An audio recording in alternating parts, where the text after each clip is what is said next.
Hi, welcome to Sewing and More. I'm Joanne, and today I have a super simple project that I want to make with you. I tried about 5-6 different ways to make these, and I think I finally perfected it.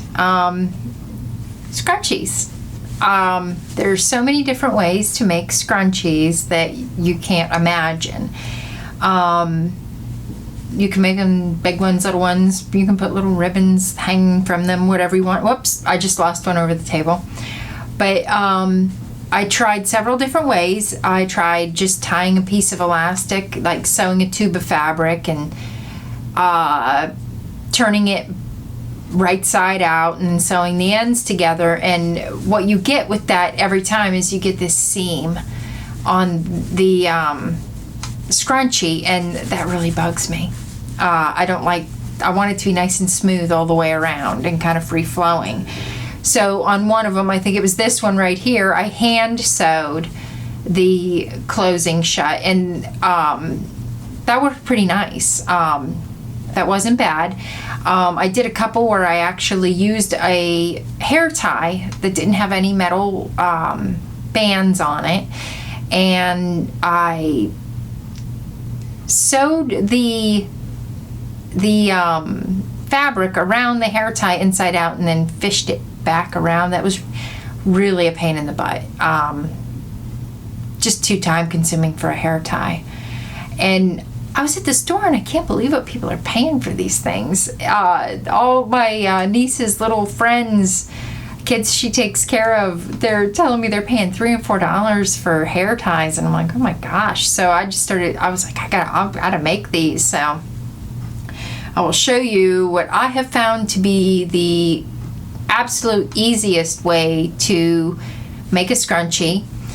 And you only need a couple of things. Technically, you don't even need a sewing machine. You need fabric and a hair tie, which I just left across the room. So, hair ties. You always want to use the kind that don't have any metal clips. They're just the elastic, because just in case you were to sew over it, you could have an accident. So the supplies for this project are really simple: a sewing machine or a needle and thread. If you want to do it by hand, you can do it by hand. I'm not really into hand sewing all that much. I will hand bind a quilt if I have to, but I'll get out of it at all cost if I can. So what you need is a 22-inch by 4-inch piece of fabric. So all I did is cut 4 inches off the width of a yard of fabric, and then I just sliced it in half, and that gave me the perfect piece. Okay, so then what you want to do is take that piece of fabric and press the edges under just a little over 1/4 of an inch, not a 1/2 inch, just a nice fat 1/4 inch. And you want to take and fold the right sides together, and you want to sew that shut to make a tube. I'm gonna turn the camera down a little bit towards the sewing machine so you can kind of try to watch what I'm doing here. I'm not sure how well you will be able to see or not see. So all we're gonna do is they're not lined up very good. We'll line these up. I'm not used to using my little machine here, so it's hard to even remember to put the presser foot down. I'm spoiled. I just sew a little under 1/4 of an inch. It doesn't have to be a super powerful seam or anything. So here's what you're going to end up with. If you turn it right side out, you'll see that you've got yourself a tube now. But we're going to leave it inside out for the moment. And what we're going to do is sort of accordion fold the tube. And well, what I should have done first is leave the seam here at the end and then start folding it kind of accordion style. I found this works better when you take your scrunchie, or I mean your hair tie, and you're just going to put that over top of it like so. All right. Then all you're going to do is find your right sides there and kind of open one side up a little and do the same on the other side. And you can almost do, if you quilt at all, you know what nesting seams means, but you can pretty much just nest those two seams right together. And you're gonna sew this right on the outside. Use a coordinating thread. This is pretty much all black, so I'm using black thread. And I want to only I want to sew out here as close to the edge. I know you can't see this at all, barely, but you want to just have like 1/8 of an inch seam. You're not going to believe how quick this comes together. So let's start out here, do a little back stitch, line, and just keep making sure that you've got those two edges that you pressed under lined up really well. It's pretty important to how the finished product will end up looking. If they're not lined up good, it's gonna look a little wonky. Just stop and then go around.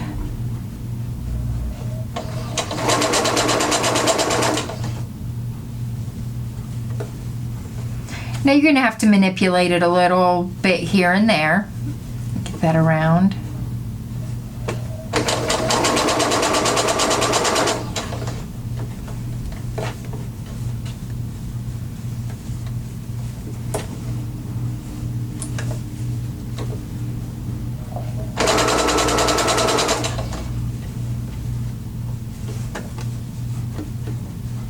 It may seem like you have a jumbled up mess,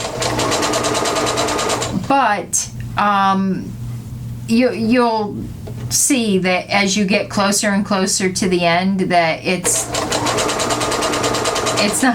not as bad as it seems.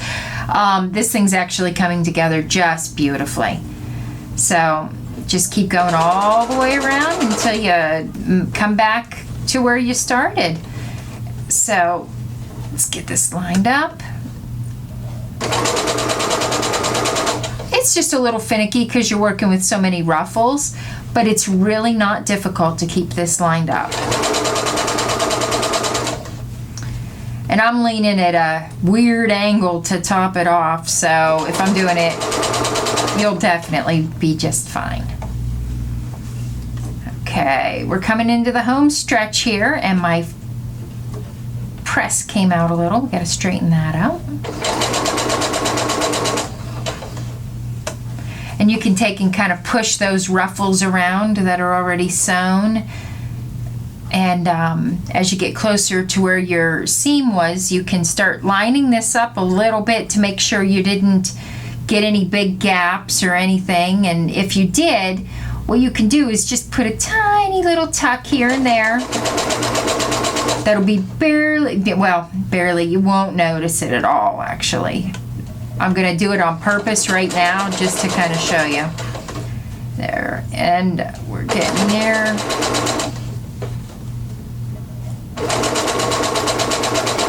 The end. Go back over that back stitch. Cut your thread. Do I have a pair of scissors here? Let's get this camera moved back up here a little bit. There we are. Okay, I'm sorry. I'm trying this one-shot kind of deal for my videos, and I don't know how well it's going to work out. So if you like the video in this type of format, let me know in the comments. I'd really appreciate it. I want to make the videos, you know, that you want to see. And I had a comment yesterday, and it really got me to thinking. I really kind of have this fear of sharing a lot of myself, and I think I'm going to start sharing a little bit more about me and my life. I'm just building up the courage, I guess. But here is our scrunchie all done and perfect. This thing is absolutely fabulous. I don't know why, but having those seams on the outside just gives it the perfect ruffle all the way around. And if you don't like the seam on the outside, which it's not hurting a darn thing, it's pretty well perfect. You know how people wear those on their wrists. It lays perfectly fine that way. If you don't want it that way, I'm sure you can turn it around and get the seam on the inside. But one thing you notice, we have no hard seam. Like all of these other ones that I made, they have that hard kind of seam where I sewed the scrunchie shut, and I just don't like that. And I really like it being around a hair tie as well, because you know it's the perfect length, you know, to wrap it around, and they grip pretty good. They help make it tighter than, you know, underwear elastic or whatever it is that I used.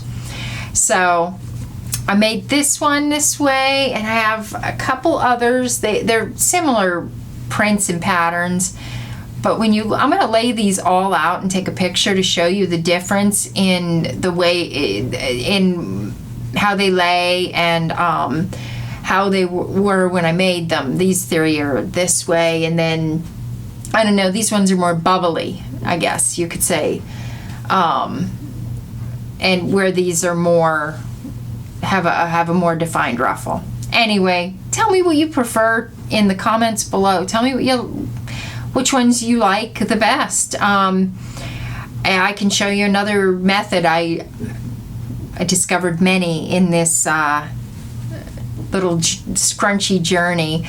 So yeah, let me know what your thoughts are, which ones you like the best. But I think that is so easy, and I think they're perfect. I couldn't be more pleased with how they turned out. I will, and not only will I'll take a nice close-up picture so you can see how perfect the little ruffles are. So that's it for this tutorial. Lots of scrunchies. Thank you for stopping by, and if you would like, you can click the subscribe button below, and if you click the bell, you'll get notifications every time I make a new video. That might scare you away. It might make you want to come back. I don't know. We'll see. But I hope you enjoyed this. Thank you.